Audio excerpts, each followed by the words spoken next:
શિયાળાની સિઝનમાં દિવસભર અસહ્ય ગરમી અને વહેલી સવારે ઝાકળની ચાદરના દ્રશ્યો લોકોએ નિહાળેલા છે।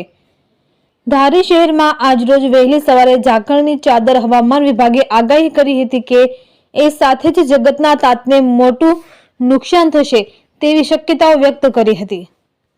ત્યારે આ ગાઢ ધુમ્મસ અને ઝાકળ ભરેલ વાતાવરણમાં ચણા, ધાણા, ઘઉંના પાકને મોટું નુકસાન ઉઠવાનો વારો આવી ગયેલ છે।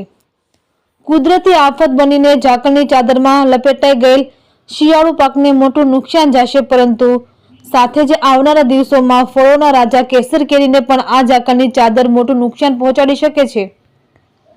દર વર્ષે પાક તૈયાર થવા આવે છે ત્યારે ખેડૂતોને કાંઈક ને કાંઈક મોટું નુકસાન થાય છે। ત્યારે આવનારા દિવસોમાં હવામાન વિભાગની આગાહી ખૂબ જ વધુ મોટું નુકસાન ખેડૂતોને થશે તો જગતના તાતની રહી સહી આશાઓ ઉપર પાણી ફરી વળશે તેવી ચિંતાઓ ખેડૂતો કરી રહેલ છે। સાથે જ આપ સૌને જણાવી આપીએ કે ગીર પંથકની પ્રખ્યાત કેસર કેરી પણ લોકોને આ વર્ષે આરોગવા મળશે નહીં, કારણ કે દર વર્ષ કરતાં પણ ઓછું આંબેરણું ફૂટેલ છે। કેસર કેરીના બગીચાઓમાં ખૂબ જ ઓછી ખાખડીઓ હોવાને કારણે ઈજાદારોએ પણ આ વર્ષે અગાઉ ઈજારો રાખવાનું માંડી વાળેલ છે।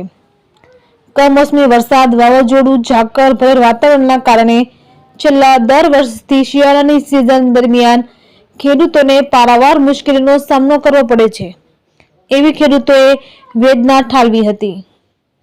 રિપોર્ટર સંજય વાળા, ધારી।